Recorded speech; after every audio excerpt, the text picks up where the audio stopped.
اور اس ذمہ داری میں کمی کوتاہی سے جو نقصان ہوگا وہ دوسروں پر جو ذمہ داری کا بوجھ ہے ان سے کمی کوتاہی پر وہ نقصان نہیں ہوگا، وہ نقصان نہیں ہوگا۔ اسی لیے جس طرح ایک باپ کو اپنی ذمہ داری کا احساس اپنے گھر کی سطح پر، اپنے خاندان کی سطح پر ایک باپ کو ہوتا ہے، گھر خاندان کے ایک بڑے آدمی کو ہوتا ہے، بالکل اسی طرح اللہ تعالیٰ نے انبیاء کرام علیہم الصلوات و تسلیمات کے دنیا سے پردہ فرما جانے کے بعد امت کا خصوص اللہ تعالیٰ نے علماء کو بنایا، امت کا خصوص علماء کو بنایا۔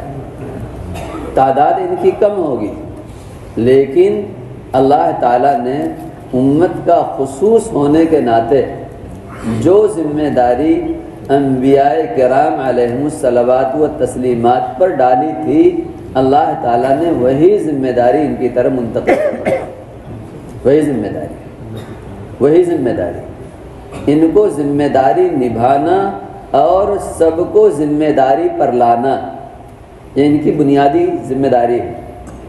ذمہ داری نبھانا اور ذمہ داری پر سب کو لانا، ذمہ داری کا شعور سب کے اندر پیدا کرنا۔ اللہ کے نبی صلی اللہ علیہ وسلم نے جس طرح ایک ایک فرد میں ذمہ داری کا شعور پیدا فرمایا تھا، ذمہ داری کا شعور پیدا فرمایا تھا، ایک ایک فرد میں ذمہ داری کا شعور پیدا فرمایا تھا، امت کے علماء کے ذمے بالکل اسی طرح امت کے ایک ایک فرد میں ذمہ داری کا احساس پیدا کرنا، شعور پیدا کرنا، یہ امت کے علماء کی ذمہ داری، امت کے علماء کی ذمہ داری۔ وہ اپنے پاس اسباب کی قلت اور کثرت کو نہیں دیکھیں گے، وہ گھر خاندان کی حیثیت کو نہیں دیکھیں گے، وہ اپنے کالے اور گورے ہونے کو نہیں دیکھیں گے، وہ دنیا کی کسی چھوٹی بڑی نسبت کو نہیں دیکھیں گے، وہ اس ذمہ داری کو دیکھیں گے جو ذمہ داری اللہ تعالیٰ نے ان پر ڈالی، جو ذمہ داری اللہ تعالیٰ نے ان پر ڈالی، جو ذمہ داری، اس لیے کہ یہ امت کے خصوص ہیں۔ دنیا میں کوئی کتنا بڑا عہدے دار، کتنا بڑا مالدار، کتنی بڑی اونچی نسبتوں سے مالا مال انسان ہو، اس کی وہ حیثیت اللہ کے ہاں نہیں ہے جو حیثیت اللہ تعالیٰ کے ہاں اس انسان کی ہے جس کے سینے میں اللہ تعالیٰ نے اپنے علم کو اتارا ہے، اپنے علم کو بسایا ہے۔ اس لیے خصوص حدیث شریف کے اندر آتا ہے ان للہ اہلین، ان للہ اہلین، بلا شبہ کچھ لوگ اللہ کے لیے خاص گھر کے لوگ ہیں، خاص گھر کے لوگ ہیں۔ پوچھا گیا وہ کون ہیں؟ من ہم یا رسول اللہ، اللہ من ہم یا رسول اللہ، وہ اللہ کے خواص کون لوگ ہیں؟ اللہ کے نبی صلی اللہ علیہ وسلم نے فرمایا اہل القرآن، قرآن والے۔ آگے فرمایا ہم اہل اللہ و خاصتہ، وہ اللہ کے اہل ہیں، اللہ کے گھر کے لوگ ہیں اور اللہ کے خاص لوگ ہیں۔ حیرت ہے کہ عوام میں اس علم سے بے رغبتی ہے اور اس علم سے اعراض ہے جس علم کی بنیاد پر بندہ اللہ کا خاص بندہ بن جاتا ہے اور اللہ کے خاص گھر کا آدمی بن جاتا ہے، خاص گھر کا آدمی۔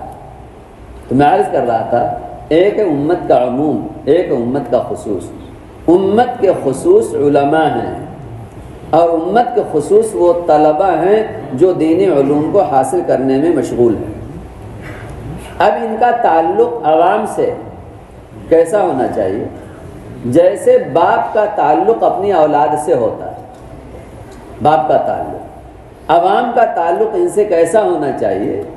ایسے ہونا چاہیے جیسے اولاد کا تعلق باپ سے ہوتا ہے، جیسے اولاد کا تعلق باپ سے ہوتا ہے۔ علماء کا تعلق عوام سے ایسے ہو جیسے باپ کا تعلق اپنی اولاد سے۔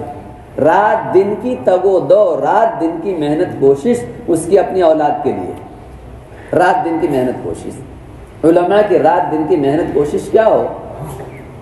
رات دن کی محنت کوشش میں کون ہو؟ رات دن کی محنت کوشش میں عوام ہو. عوام کس اعتبار سے؟ اس اعتبار سے کہ اللہ تعالیٰ کے محبوب بندوں میں یہ کیسے شامل ہو جائیں، اللہ کے خاص قرب سے یہ کیسے مالا مال ہو جائے، خاص قرب سے. رات دن کی محنت، رات دن کی کوشش ان کی وہ ہو جو انبیاء کرام کی ہوا کرتی تھی، رات دن کی. اور پھر عوام کا تعلق ان سے ایسا جیسے اولاد کا تعلق باپ سے ہوتا ہے. اگر عوام میں علماء سے بے رغبتی پیدا ہو گئی تو کبھی بھی یہ اپنے دین کو اللہ کے ہاں قابل قبول نہیں بنا سکتے. کبھی بھی اپنے دین کو اللہ کے ہاں قابل قبول نہیں بنا سکتے. اس لیے حدیث شریف آپ جائیں گے مسجد نبوی میں جو حدیثیں لکھی ہوئی ہیں، ایک حدیث ملے گی کتابوں میں، وہ حدیث کہ اگر تمہیں اس بات سے خوشی ہو کہ تمہاری نمازیں اللہ کے ہاں قبول ہوں تو تمہیں نماز تمہارے علماء پڑھائیں. اگر تمہیں اس بات سے خوشی ہو کہ ہاں تمہاری نماز اللہ کے ہاں قبول ہو جائے. ان سرکم ان تقبل صلواتکم فلیؤمکم علماؤکم. اگر تمہیں اس بات سے خوشی ہو کہ عمل تمہارا اکارت نہ جائے، عمل برباد نہ جائے، محنت تمہاری محنت بے نتیجہ ہونے کی وجہ سے تمہیں رلائے نہیں،